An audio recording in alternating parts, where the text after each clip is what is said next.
I'm transgender. What? I'm not comfortable with the sex I was assigned at birth, so I'm exercising my right to identify with the gender of my choice. Now get out of my way, I have to take a shit. South Park, the town where the ridiculous is just as normal as the mundane. And in The Sissy Season 18, Episode 3, our favorite Colorado chaos makers take on the gender identity politics, bathroom debates, and somehow Lord. Yes, the Lord. This episode feels eerily relevant today, even though it aired in 2014. Back then, the internet was just warming up to culture about gender and bathrooms. And South Park, clairvoyant as always, dove into the topic headfirst with their signature mix of absurdity and biting satire. So let's strap in and unpack the chaos, one toilet-themed gag at a time. The episode kicks off with Eric Cartman standing at the school bus stop, staring into the distance like he's auditioning for Breaking Bad. His internal monologue rages against the injustice he's been facing, clutching something in his pocket with all the raw anger and edginess of a you-know-what.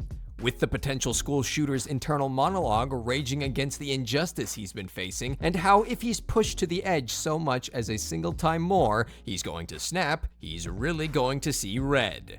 Nobody notices what I have in my front pocket. A little surprise for them all. He's going to unleash the beast with it. Okay, sorry. Just seemed appropriate to give him an incel monologue. Yeah, I know he's a kid, but he's also Cartman, so... Later the same day, when he finds himself having to wait for another kid to finish dropping some logs in the bathroom, Cartman reveals what this grave injustice committed against him is. Oh no, Cartman is mad because the boys' bathroom is too crowded. And if there's one thing Cartman can't stand, it's waiting for his turn to poop. I cannot go another lunch break without my toilet time! I mean, on one hand, I kinda get it, but on the other, really, dude? Just hold it in till you get home or something. Like the rest of us normal people. Oh, who am I kidding? Half this show wouldn't exist if Cartman was normal. And so, pushed to the brink, Cartman pulls out what he's been hiding in his pocket all day. Fortunately, it's not what I imagine most of us were expecting. Oh no. It's a bow for his hat. Cartman's grand plan is to put the bow on his head and declare himself transgender, so he can waddle his way into the girls' bathroom and force them to let him use it under the threat of being labeled a bigot. Yes, you heard that right, transgender. And in classic Cartman fashion, he doesn't even get the terminology correct. But let's be real, accuracy was never part of his brand. When the newly christened foul trans Cartman struts into the girls' restroom with the confidence of a man who's never been told no, the girls' reactions are priceless. Naturally, they can't even comprehend what they're seeing at first. I mean, did this douche really just walk into the girls' restroom and start blasting the rectal tuba like something straight out of a B-grade horror flick? Yes, he did, and he clearly has no intention of stopping either. Keeping that in mind, it's not a stretch to say that none of them are outraged about him claiming to be transgender, but they most certainly are appalled by the fact that Cartman is in their space. The sheer audacity of his presence in their bathroom is enough to make anyone want to pluck their eyebrows out, or in this case, plug their ears and nose and wipe their memory with a neutralizer. Imagine if your least favorite coworker or most annoying classmate suddenly joined your group chat. Now multiply that by about 50. That's the vibe and stench that Cartman's producing here. And because of this, naturally, Cartman's antics escalate to the principal's office, where Principal Victoria and Mr. Garrison are tasked with dealing with the mess. Figuratively speaking, of course. Lord knows nobody could survive actually cleaning Cartman's mess. Principal Victoria, already exasperated before Cartman even walks in, is caught between a rock and a hard place. Because I'm transgender. I looked it up. That means I can use the gross shitter. On the one hand, she knows Cartman is lying his giant hiney off and trying to take advantage of something he doesn't even understand. On the other, after being told about the optics of the situation, she's just as concerned by the potential PR disaster that could come from denying Cartman's crap. It's the usual South Park formula of taking real-world fears of societal backlash and cranking them up to 11. Mr. Garrison, ever the voice of somewhat controlled chaos, suggests they let Cartman have his way. Why? Because dealing with Cartman is like wrestling with a greased-up pig. You're not going to win, and if you somehow do, you'll feel like and be covered in crap afterwards, and that's an L anyways. So you might as well avoid the mess. Principal Victoria reluctantly agrees, and that results in the school proceeding to blow what I imagine is the entire yearly art budget on transforming the janitor's closet into a private luxury bathroom just for Cartman. This thing is practically fancier than my apartment. Decorative lights, a water fixture, art pieces, air conditioning, hell, probably even a mini fridge stocked with soda somewhere. Not sure how they got functional plumbing in there so fast though. Point being, if bathrooms had Yelp reviews, this bad boy would be 5 stars. But here's the thing about Cartman. He's never satisfied. Just having this little slice of heaven that he calls a private bathroom isn't enough for him. He wants control. He wants to prove that he's better than everyone else and can bend the rules to his will, no matter how absurd the premise. And for a brief moment, it seems like he succeeded.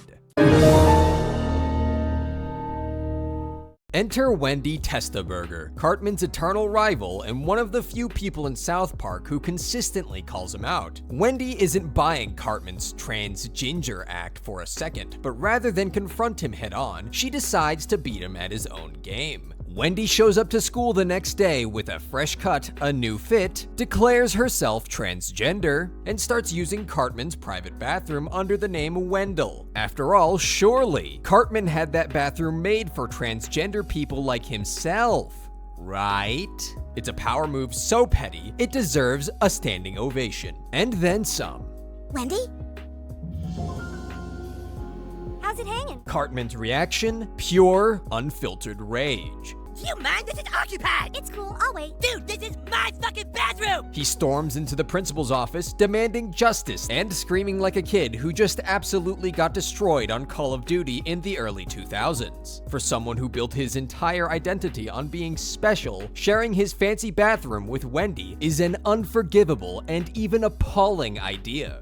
This subplot is where South Park starts to weave its larger commentary. By having Cartman weaponize identity politics for his own gain, the show highlights how easily societal issues can be exploited for selfish reasons. I'm sure a lot of you can think of someone or other who's done something like, well, okay, maybe not quite like this far. Too many people will bend and distort the truth for their own benefit, all the while never actually giving two craps about the people who genuinely face discrimination. So it's a very much needed breath of fresh air, literally, thanks to Cartman's logs, when Wendy's retaliation underscores the absurdity of Cartman's behavior while also calling out how people like him often miss the point entirely.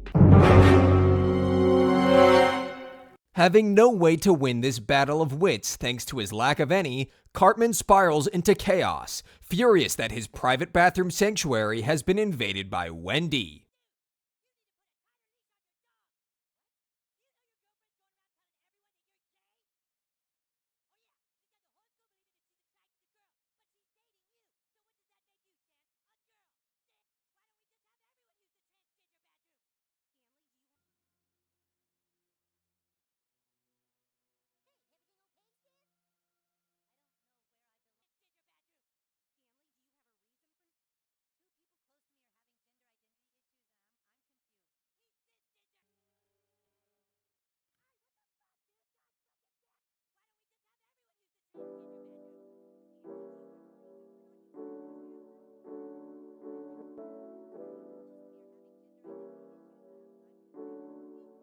To him, this isn't just about gender politics, it's about dominance. Cartman needs to be special, and Wendell has robbed him of that. In his quest for revenge, Cartman not only goes on an extremely offensive rant about Wendy to Stan, but also spreads some extremely ignorant rumors about him. In particular, he accuses Stan of being gay, because Stan is dating someone who's now claiming to be transgender. This insult is Cartman's way of lashing out, but it's also an example of his inability to grasp the complexities of gender identity. Eventually, he even unleashes the insult sissy upon Stan. For those keeping track at home, sissy is Cartman's mangled attempt at mocking the term cisgender. But in true Cartman fashion, he doesn't just toss it out casually. No, he launches it with the same ferocity as a middle schooler who just discovered Yo Mama jokes. Sissy, as far as Cartman is concerned, essentially refers to anyone who isn't playing into his deranged worldview. Stan is confused, mainly because he's trying to navigate legitimate questions about gender identity while Cartman keeps inventing slurs. It's like trying to have a philosophical discussion with a brain-dead monkey wearing a tinfoil hat, while also actively losing brain cells by the second from gorging on stupid juice.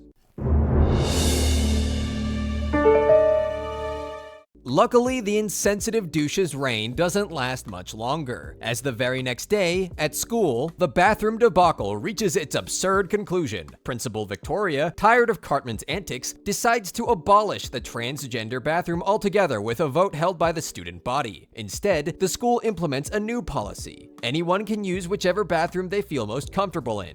It's a pragmatic solution that completely undermines Cartman's schemes. And to make sure that no complaints or outrage can be thrown forth by anyone, Cartman, the third bathroom is still there. Only now, it's specifically for people who don't feel comfortable sharing bathrooms with people of any potential gender.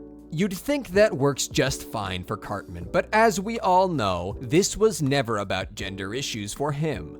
All he cared about was getting special treatment and an ego boost. So knowing that's out the window, he throws a tantrum and proceeds to finally shut the hell up, at least for the moment. And thank God for that. His reign of bathroom terror may be over, but his ego remains intact. After all, in Cartman's mind, he's still the hero of his own story.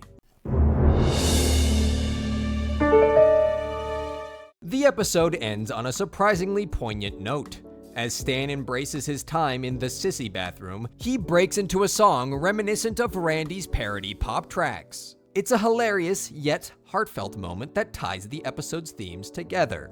The brilliance of South Park lies in its ability to tackle controversial topics with a mix of absurdity and sincerity. The Sissy takes on bathroom debates and gender identity politics with its signature irreverence, but it also finds moments of genuine humanity. At its core, the episode isn't just about mocking the culture wars surrounding gender and bathrooms, it's about the ways people exploit, misunderstand, or genuinely struggle with identity. Whether it's Cartman weaponizing the debate for personal gain, or Stan trying to make sense of it all, the Sissy captures the messiness of these conversations with a blend of humor and insight. And that's what makes South Park so enduring. Beneath the satire and shock humor is a show that understands the human experience. It's messy, it's weird, and it's often ridiculous, but it's also deeply relatable. So the next time you find yourself debating bathroom policies or gender politics, remember, in the world of South Park, and often our own for that matter, the only constant is chaos. And sometimes, the best way to navigate that chaos is with a little humor and a lot of perspective.